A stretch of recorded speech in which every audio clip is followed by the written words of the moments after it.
మర్చిపోయి ఉన్నారు. మరి త్వరగా మరి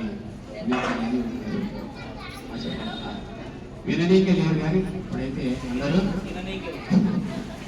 వినే టైం కాదు, వినే టైం కదా. మంచి మరి అయినా కొన్ని మాటలు దేవుని మాటలు మనం వినాలి. ఎందుకంటే ఎన్ని ఉన్నా దేవుడు లేదు, నేను కూడా లేదు కదా. అన్ని దేవుని తర్వాత కూడా పుట్టించినోడు ఆయననే, మనం బ్రతికించినోడు ఆయననే, మనం పోషించినోడు ఆయన. ఆయన మనకు ఊపిరి ఇచ్చిన వలన ఈ దినం మనం బ్రతికి పట్టగలుగుతాం. అందుకే కొన్నిసార్లు అన్నిటికంటే దేవుని విషయాన్ని మనం ఏంటంటే కర్యాపాకు చూసేసినట్టు చూసేస్తాం. అన్నీ ఉంటాయి కానీ అసలైంది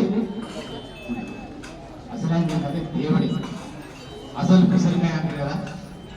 అట్లా మరి దేవుని విషయంలో మనము మాట్లాడుతున్నాం. మరి బెంజమీను బ్రతుకు దేవుడు చెప్పి ఎన్నో సంవత్సరాలు, గత 20 సంవత్సరాల నుంచి వారు అనేక కిరాయిలలో జీవించి రీతిగా మరి వారు దేవుని కృపను బట్టి వారు చక్కటి గృహాన్ని ఈ దినమున వారు పొందుకున్నటువంటి విధానంలో దేవునికి మహిమ కలుగుతారు. హల్లెలూయా, హల్లెలూయా. ఎవరైనా కిరాయికి ఇంట్లో ఉంటే ఓనర్స్ ఏమంటారు? ఎల్లుగాలు ఏమంటారు? ఎల్లుగాలు. ఇప్పుడు బెంజమీనే ఓనర్ అయిపోయింది కదా, ఎల్లుగాలు అయిపోయింది కదా. ఇల్లుగాలు ఎవరంటే రూపు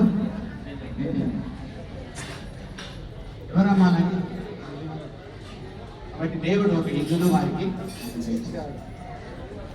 కాబట్టి ఈ యొక్క దేవుని వాక్యం ఎఫెసీ పత్రిక 2వ అధ్యాయం 19వ